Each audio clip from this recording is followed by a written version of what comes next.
বাংলাদেশের ক্ষমতা দখল করে কুক্ষিগত করে এই অবৈধ আইন উপদেষ্টা একটি দেশের এরকম ভয়াবহ সিচুয়েশনে এমন একটি পজিশনে থাকা অবস্থাতে দাবি করছে ভারতের স্বরাষ্ট্রমন্ত্রী অমিত শাহ এবং ভারতের প্রধান নিরাপত্তা উপদেষ্টা জনাব অজিত দোভাল।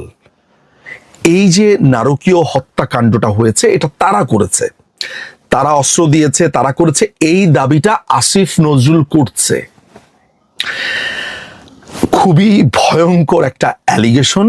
আমি জানি না যে ভারত এটার প্রেক্ষিতে কি জবাব দেবে, কিন্তু তার আগে আমি আসিফ নজরুল বা মোহাম্মদ নজরুল ইসলামের কিছু ঘটনা আপনাদেরকে বলতে চাই। আপনারা হয়তো বা স্ক্রিনে এখন দেখতে পাচ্ছেন যে আসিফ নজরুল বাংলাদেশের অন্যতম ভয়ঙ্কর জঙ্গি হারুন ইজাহারের সাথে দেখা করেছে। আপনারা সেই ছবি স্ক্রিনে দেখতে পাচ্ছেন।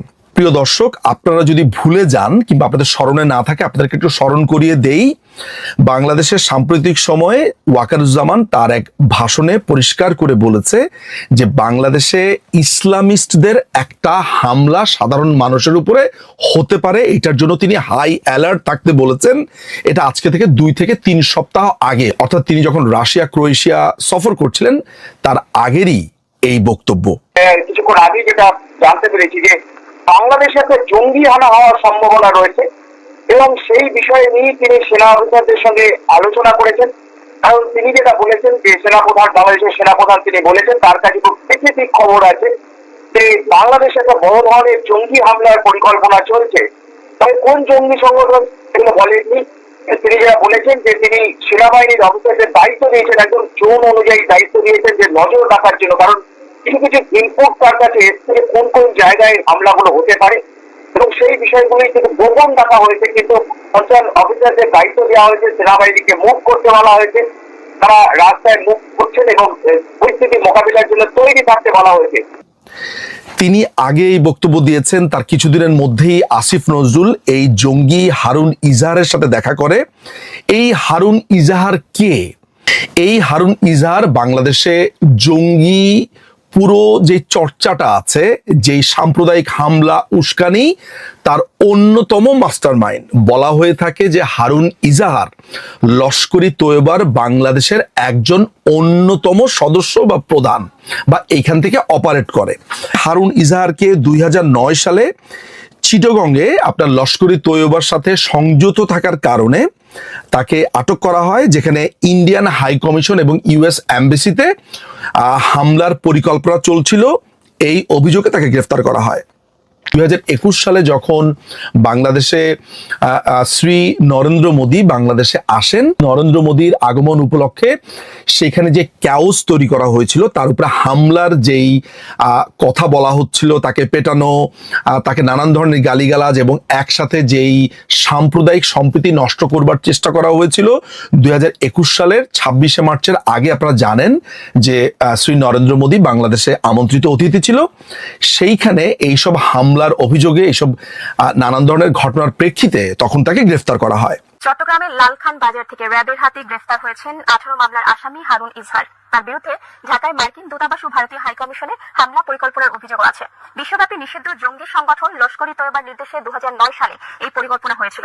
সে সময় এই অভিযোগে তাকে গ্রেফতারও করে আইন শৃঙ্খলা রক্ষাকারী বাহিনী। 18 মামলার আসামি হারুন ইজাহারের বাবা বিএনপি নেতৃত্বাধীন 20 দলীয় জোটের শরীক ইসলামী ঐক্য জোটের চেয়ারম্যান ইজাহারুল ইসলাম চৌধুরী। তিনি হেফাজতে ইসলামের প্রতিষ্ঠাতা নায়েবে আমির ছিলেন। হারুন ইজাহারের লালখান বাজারের জামিয়াতুল উলুম আল ইসলামিয়া মাদ্রাসা মূলত আন্তর্দেশীয় জঙ্গিদের ঘাঁটি। 2009 সালে এই মাদ্রাসায় বসেই ঢাকার মার্কিন দূতাবাস ও ভারতীয় হাই কমিশন উড়িয়ে দেওয়ার ছক কষেন হারুন। আইন শৃঙ্খলা রক্ষাকারী বাহিনীর অভিযানে ভেস্তে যায় তার পরিকল্পনা। ঘটনা ঘটেছে ভারতে, ভারতে এটা তদন্ত হচ্ছে। বাংলাদেশে এই দখলদার বাহিনীর আইন উপদেষ্টা যখন প্রকাশ্যে ভারতকেই দোষী করছে, আমি জানি না যে ভারতের হাই কমিশন যারা ঢাকাতে আছে তারা কোনো প্রতিবাদ করেছে কিনা, তারা এই মোহাম্মদ নজরুলের ব্যাপারে কোনো ধরনের প্রসিডিউরাল লাইনে হেঁটেছেন কিনা, কিংবা ভারত থেকে কোনো ধরনের ব্যবস্থা এর ব্যাপারে নেওয়া হচ্ছে কিনা, একে অবাঞ্ছিত ঘোষণা করা হচ্ছে কিনা।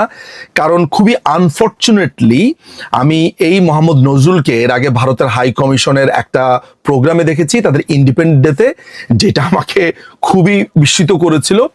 But what ever it is, আমি জানি না যে ভারতের এই মানুষরা যখন কষ্টে আছে, এরকম যখন একটা জঙ্গি হামলা হয়েছে, এমন একটা নির্মম জঙ্গি হামলা, ভারতে এমন একটা নির্মম হামলা ভারতেই ঘটিয়েছে, ভারতের স্বরাষ্ট্রমন্ত্রী এবং ভারতের প্রধান নিরাপত্তা উপদেষ্টাই ঘটিয়েছেন, এই ধরনের কথা যখন আইন উপদেষ্টার পক্ষ থেকে আসে, এবং সেই আইন উপদেষ্টা যখন অন্যতম লস্করি তৈয়বার জঙ্গি হারুন ইজাহারের সাথে মোলাকাত করে মাত্র কিছুদিন আগে, যখন বাংলাদেশের সেনাপ্রধান পরিষ্কার করে বাংলাদেশে ইসলামিস্টরা একটা বড় ধরনের জঙ্গি হামলা করবে বলে বার্তা দেন, তখন দুয়ে দুয়ে বা চারে চারে আপনি কত মেলাবেন আমি জানি না।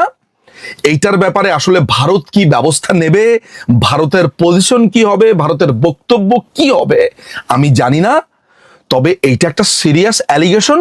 এখন দেখার বিষয় হচ্ছে ভারত এটা বাংলাদেশের বক্তব্য হিসেবেই আসলে অফিসিয়ালি গণ্য করা হবে।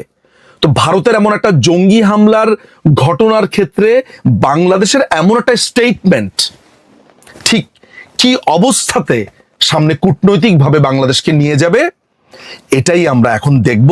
আমাদের এই পুরো সাউথ এশিয়ান অঞ্চলে পাকিস্তানকে ঘৃণা করে না এমন কোনো রাষ্ট্র নেই। 5ই অগাস্টের পরে পাকিস্তানের সাথে এই অবৈধ ইউনূসের যেই মাখামাখি, যেই লতকালতকি, যে পাকিস্তানের স্বরাষ্ট্র সচিব, পাকিস্তানের আইএসআই এর ঘাঁটি থেকে শুরু করে পুরো জায়গাটাকে যেভাবে একটা পাকিস্তানিকরণ করা হয়েছে, যেভাবে মুক্তিযোদ্ধাদের উপর আক্রমণ, যেভাবে বঙ্গবন্ধু, 4 নেতা, মুক্তিযুদ্ধ, সমস্ত কিছুর উপর আক্রমণ, সেইখানে এই আসিফ নজরুলরা দিনের পর দিন প্রমোট করেছে।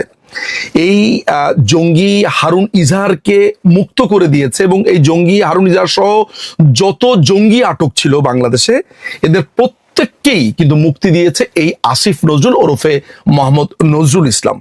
এই পাকিস্তানের সাথে বাংলাদেশের একেবারে মাখামাখি সম্পর্ক, পাকিস্তান থেকে অস্ত্র আসছে, অস্ত্র খালাস হচ্ছে, এক্সপ্লোসিভ আসছে, কোনো ধরনের পরীক্ষা নিরীক্ষা কিছুই করা হচ্ছে না জাহাজের। হারুন ইজাহারের সাথে ছবি এবং ভারতের উপরে অ্যাটাকের পর ভারতকেই দোষী সাব্যস্ত করা, এর প্রত্যেককেই যদি আপনি মেলান, তাহলে আমার কাছে মনে হয় যে আমাদের এইটা বলতে কোনো রকমের অত্যুক্তি হয় না বা বাহুল্য হয় না যে বাংলাদেশকে একটি জঙ্গি রাষ্ট্র বানাবার জন্য এই যে সাপোর্ট, এই আসিফ নজরুলদের পক্ষ থেকে পরিষ্কারভাবে আছে। এখন দেখার বিষয় হচ্ছে যে ভারত এই পুরো ব্যাপারটাকে কিভাবে নেয়, এই আসিফ নজরুলের এই বক্তব্যের পর ভারত কিভাবে রিয়াকশন দেয়, আমরা সেইটা দেখার জন্য অপেক্ষা করব।